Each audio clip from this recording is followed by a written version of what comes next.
Dnes si ukážeme výsadbu vinné révy z kontejneru. Do předem vyhloubené jamky si vložíme sazenici, odměříme tu hloubku, která musí dělat 5 cm takhle, jo.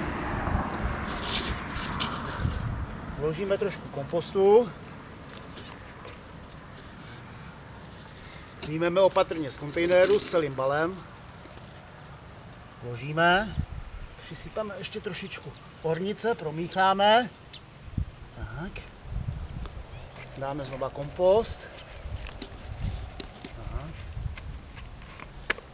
A vinnou révu ornici dosypeme.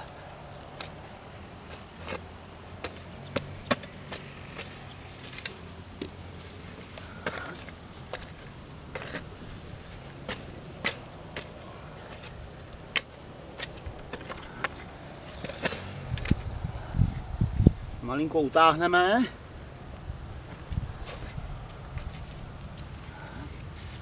Ještě dosypeme.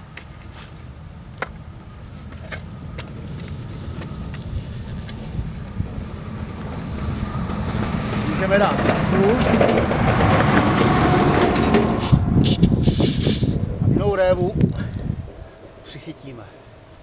Buď to můžeme dát k tyčce nebo k jakékoliv opoře, aby se víno mohlo pnout.